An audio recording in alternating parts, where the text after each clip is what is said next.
ஐயா ராஜமாணிக்கம் ஐயா வந்து விளக்கணும் அப்படின்னு சொன்னார். ஒரு ஆணுக்கோ பெண்ணுக்கோ வரன் தேடுறதா இருந்தால் நிறைய ஜாதகம் வருது.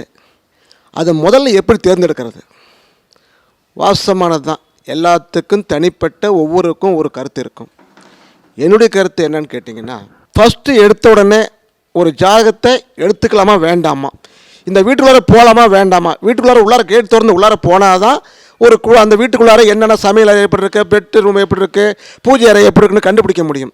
அந்த மாதிரி போவதற்கு முன்பதாக என்னன்னு கேட்டிங்கன்னா, எனக்கு தெரிஞ்ச வகையிலும் இருவருடைய ஜாதகத்திலும் நட்சத்திரம் 1, 3, 5, 7 வருதா, இது அவசியம் பார்க்க வேண்டியது. அதுக்கு அடுத்தபடியாக பெண்ணுடைய ஜாதகத்துக்கும் ஆணுடைய ஜாதகத்துக்கும் கலசகாரன் செவ்வாய் சுக்கிரன் 6, 8 வரக்கூடாது. எடுத்த உடனே 6, 8 வருதா பார்க்க வேண்டிய அவசியம் இல்லை. 1, 3, 5, 7 நட்சத்திரங்கள் வருதா எல்லாத்துக்கும் தெரியும். தாராபலம் என்னன்னு தெரியும். நிச்சயமாக போய் பாருங்கள். அதில் நிச்சயமாக அதில் அதுக்கு தந்து நடந்துகிட்ருக்கு. 2 இன்னொன்று என்னென்னு கேட்டிங்கன்னா, இது ரெண்டும் பார்த்தாலும் திரும்பவும் நம்ம இன்னொரு பரீட்சை பண்ணணும்னு கேட்டிங்கன்னா, இப்போ அடுத்த பாயிண்ட் அப்புறம் இன்னொரு பாயிண்ட்டுக்கு வந்துடுறேன். இவர் என்ன கேட்டார்னா, திருமணம் எப்பொழுது நடைபெறும்? கலசரக்காரகன் செவ்வாய் சுக்கிரன். ஆனால் அதை நடத்தி வைக்கிறதுக்கு குருவும் சனியும் அவசியம் தேவை. கர்மகாரம் சனி தேவை, குரு தேவை. அதனால் கோச்சாரத்தில் வரக்கூடிய குருவும் சனியும் செவ்வாய் சுக்கிரன் எப்பொழுது ஒரு சேர அமையுதோ அப்போ தான் திருமணம் நடக்கும். அது எந்த வயசுல வேணாலும் வரும். ஒரு கேள்வி, 14 வயசு கூட தாங்க வருது, நடக்குமா? இல்லை. திருமண வயது எப்பொழுது வருகிறதோ அப்போ கோச்சார சனி கோச்சார குரு அந்த கலசரக்காரரை எப்போ ஒரு சேர்றாங்களோ அப்போ திருமணம் நடக்கும்.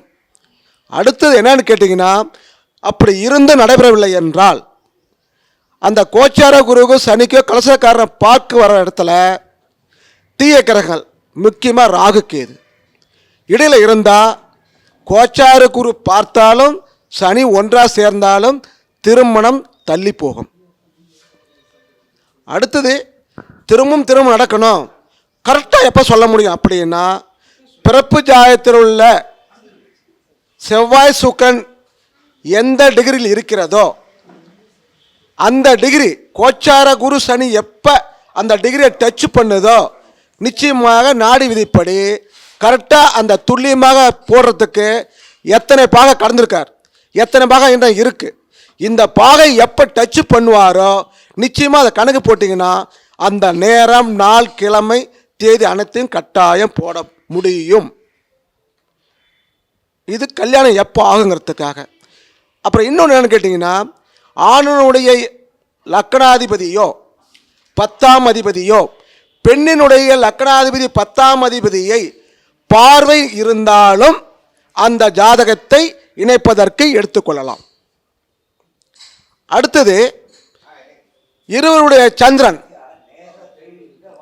அந்த குரு தொடர்பு சேருங்காலம், ஆணுடைய குரு பெண்ணுடைய சந்திரன், பெண்ணுடைய குரு ஆணுடைய சந்திரன், இப்படி தொடர்பு வர்ற மாதிரி இருந்தாலும் நிச்சயமாக சில குறைகள் ஜாதகத்தில் இருந்தாலும் இந்த மாதிரி ஒரு ஜாதகத்தை சேர்த்தோம்னா சின்ன சின்ன கருத்துகள் வந்தாலும் அவர்கள் பிரிந்து செல்ல மாட்டார்கள்.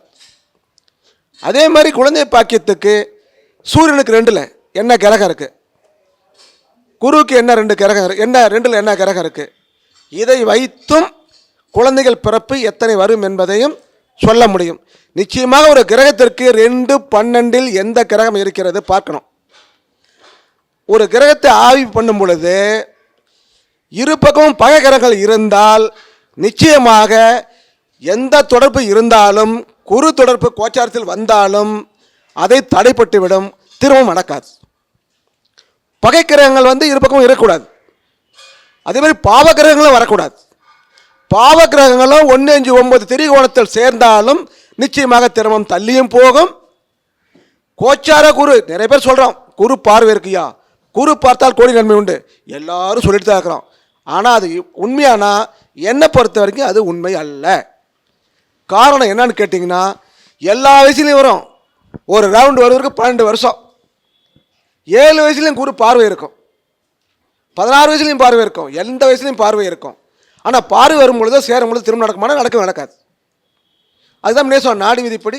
இப்போ தாயில்லாமல் நான் இல்லை, தானே எவரும் பிறந்ததில்லை, எனக்கொரு தாய் இருக்கின்றாள், என்றும் என்னை காக்கின்றாள். பாரம்பரிய ஜோதிடத்தில் இருந்துதான், அதுதான் தாய். அது இல்லாம எந்த ஜோதிடரும் இப்ப நான் யாரையும் குறை சொல்ல, எத்தனையோ விதங்கள் இருக்கிறது. சார் ஐயா விளக்கிறார். சாந்திர நாடி, வெத்தலை பிரசன்னம்,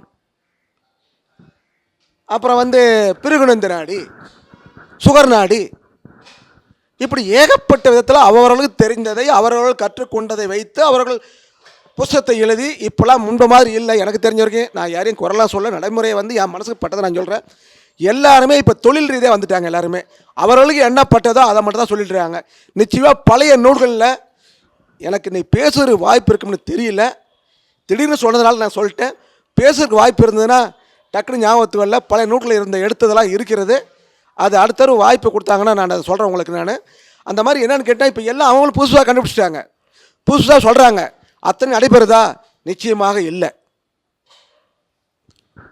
சூரியனும் சனியும் சேர்ந்தா அப்பா மகன் ஆகவே ஆகாதுங்கிறாங்க. அது அத்தனை உண்மையா? இல்லவே இல்லை. இதெல்லாம் பொது பலனாக தான் வந்துடுறது ஒழிய, சூரியனும் சனியும் சேர்ந்தா என்ன நடக்கும், எப்படி இருக்கும்? ஏன்னா என் அனுபவத்தில் நான் எனக்குலாம் தெரியாத விஷயம் தெரியாது. ஒரு ஜோதிட்ட போனேன். அவர் என்ன சொல்றாரு, அப்பனும் மகனும் ஒரே வீட்டில் இருக்கக்கூடாது, ஒரே வீட்டில் இருந்தீங்கன்னா பிரச்சனை வந்துடுனார். அதுக்கு தகுந்த மாதிரி வீட்டில் ஒரு சமாச்சாரம் நடந்தது. பயந்துட்டு அப்படி தான் பண்ணினேன். ஆனால் உண்மை இல்லவே இல்லை. ஏன்னா இந்த மாதிரி சின்ன சின்ன கருத்துக்கள்லாம் நிறையா இருக்குது. அதனால் நான் நீங்கள் கேட்டு தான் சொல்ல வரேன். ஒரு ஜாதகத்தை திருமண பொருத்தத்தை நம்ம எடுக்கிறதுக்கு என்ன விதி, அதிகமாகலாம் போக வேண்டியதில்லை.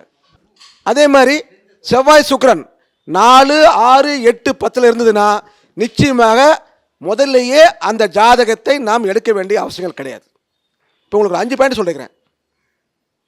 அதனால் இது மட்டும் அதுக்கு மேலே கிரக பொருத்தம் எல்லாரும் போய் பார்த்துக்கலாம். என்னை பொறுத்தவரைக்கும் நட்சத்திர பொருத்தத்தில் யோனி பொருத்தம், ரஜ்ஜு பொருத்தம், கணப்பொருத்தம், அதாவது எல்லாம் தேவை. இந்த 3 மட்டும் இருந்தால் அந்த எத்தனை ஜாதகம் வந்திருக்கிறதோ அதில் எதெல்லாம் இருக்கிறதோ அதை மட்டும் வச்சுக்கலாம். இது மட்டும் இருந்தாவே நிச்சயமாக பொருத்த முடியும்.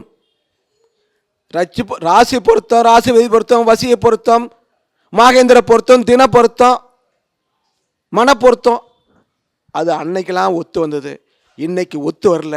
காரணம் என்னன்னு கேட்டிங்கன்னா, அன்னைக்கெல்லாம் நம்ம மாதிரி ஆண்கள் மட்டும்தான் வெளியில் போய் வேலையை தேடி சம்பாரிச்சதுனால பெண்கள் வீட்டினுடைய வேலையையும் அந்த வீட்டினுடைய நிர்வாகத்தையும் குழந்தைகளையும் பார்த்து கொண்ட காரணத்தினால் அன்றைக்கு ஆண் சொன்னதுனால பெண்கள் ஏற்று நடந்ததுனால அன்னைக்கெல்லாம் கோயிலில் வச்சு பார்க்கறது, பேர் பொருத்தம் பார்க்கறது, மாமூட்டு பையன் அத்தர் பையன் சொன்னா சேருக்க அன்னைக்கெல்லாம் திரும்ப நடந்தது. இன்னைக்கெல்லாம் அப்படி இல்லை. பெண்கள் ஆண்களுக்கு மேலே படித்து விட்டு தான் செயல்தான் கேட்கணுன்ற ஒரு வைராக்கியத்துமாவும், இன்னொன்று ஒரு ஆணுக்கு வீடு இருக்கா, சொத்து இருக்குதா, ₹1,00,000 சம்பளம் வாங்குறானா, கார் வச்சிருக்கானா, இப்படி தேடுகிற காரணத்தினால தான் இன்னைக்கு நிச்சயமாக இன்னைக்கு 30, 31, 35, 36, 37 வரைக்கும் இன்னைக்கு திரும்ப நடக்கலன்னா ஏன் நடக்கல? எதிர்பார்ப்பு என்பது அவர்களுடைய எண்ணம். அதெல்லாம் பார்க்கக்கூடாது. உலகத்திலே உண்மையிலே சொல்லப்போனால் கடவுளுக்கு அடுத்தபடியாக ஒரு மனிதனுடைய வழிகாட்டு யாரான்னு கேட்டா அது ஜோதிடராக நீங்க அனைவரும் தான். அதில் எந்த மாற்று கருத்து இல்லை. அப்ப என்ன பண்ணணும்? ஒரு வரன் தேடுவதற்கு ஆணுடைய குடும்பத்தாரோ பெண்ணின் குடும்பத்தாரோ ஒரு நல்ல ஜோதிடரை அணுகி எங்களுக்கு எந்த மாதிரி வரன் அமையும் அப்படின்னு மக்கள் கேட்க ஆரம்பித்தால் நிச்சயமாக இதெல்லாம் காலம் தள்ளி போகாது என்பது என்னுடைய கருத்து.